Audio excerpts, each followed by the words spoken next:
It certainly has evolved a lot. I mean, I would say that when I first got here 6.5 years ago, we had kind of a global head of sales, stationed in Chicago, and we had regional managers.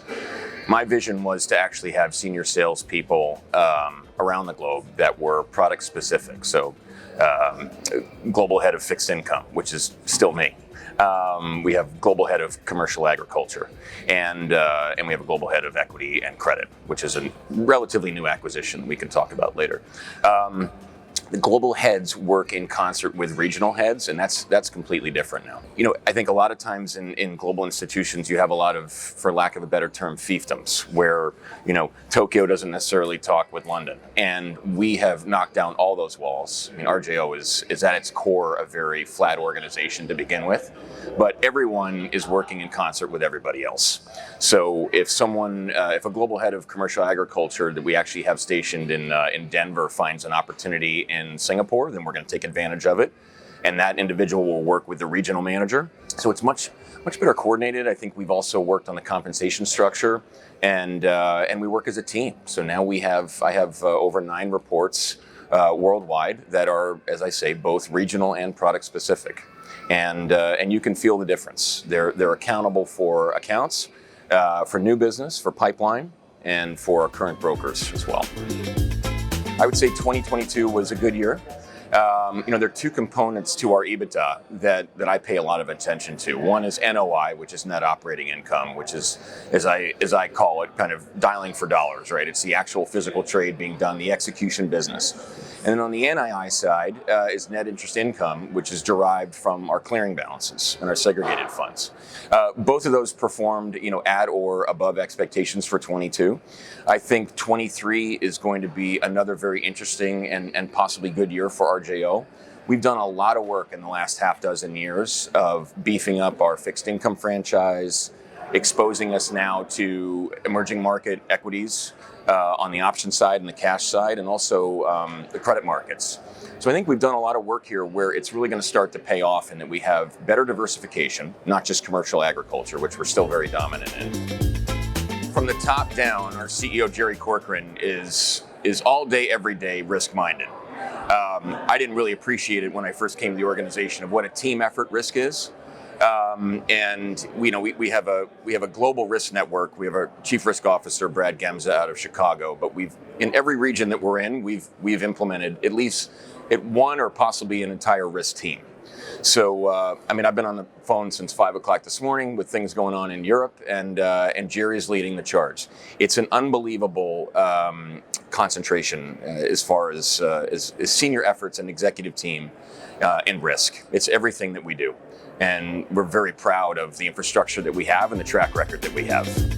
The broker-dealer is something that I've been looking at for quite some time. We actually had a dormant BD, and we have since taken the last year and a half and capitalized that BD, and recently hired a team of U.S. Treasury brokers to sit in the BD and cover their own clients, and also use the salespeople that we've acquired and maintained in fixed income over the last 10 years.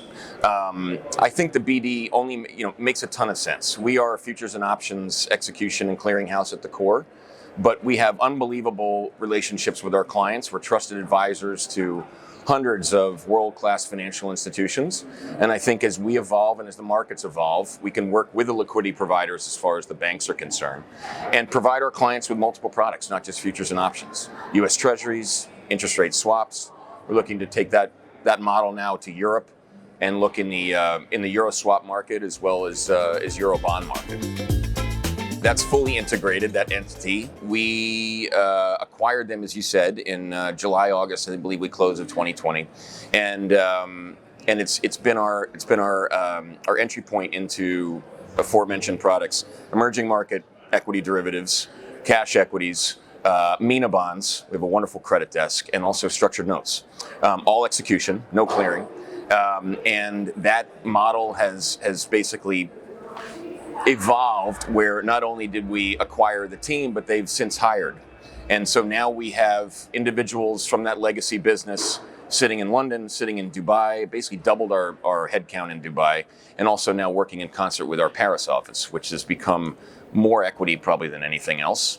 But it's a wonderful group of people. I mean, it was without a doubt a culture match to RJO. Just fantastic human beings, run by a very senior individual by the name of Kunal Sevjani, who's just done a fantastic job of bringing the two teams together, and I'm very proud of that transaction. Asia would probably be the short answer to your question. You know, we have a nice franchise in Asia, which is essentially clearing in Korea, Taiwan, mainland China, and Hong Kong. We've recently received permission from the MAS, the Monetary Authority of Singapore, to open up a Singapore office. And I would like to layer execution business over our clearing business in Asia. And I've just gotten back from Singapore, and we have a wonderful head of Asia, Wilson Tan, who does a fantastic job. So we're probably looking to add there. It's a huge deal. I mean, I think we've spoken in the past about my relationship with Johnny. I had not known him that long. But he was so involved in the organization. I mean, knew the brokers, recruited a lot of the brokers. You talk about risk management. I mean, in the past, I heard it was him and Jerry and the CRO and everyone in the room. So he was unbelievably well liked in the organization and respected. I think it's a huge deal. The family's coming down this afternoon, and it should be a wonderful evening and a tribute to Johnny. I just wish he was around, as we said, to see these markets and to see he hated ZIRP, and I don't know if we'll ever go back there again. So he was just a wonderful man and someone who I think about all the time, and not only just think about as far as his legacy, but also the decisions that he would make and how that might influence my decisions. It's culture, it's integrity, and it's working with our clients as closely as possible and accommodating them in any way possible. So just a wonderful person and a legacy that I'm very, very much looking forward to seeing the video tonight and spending time with the family.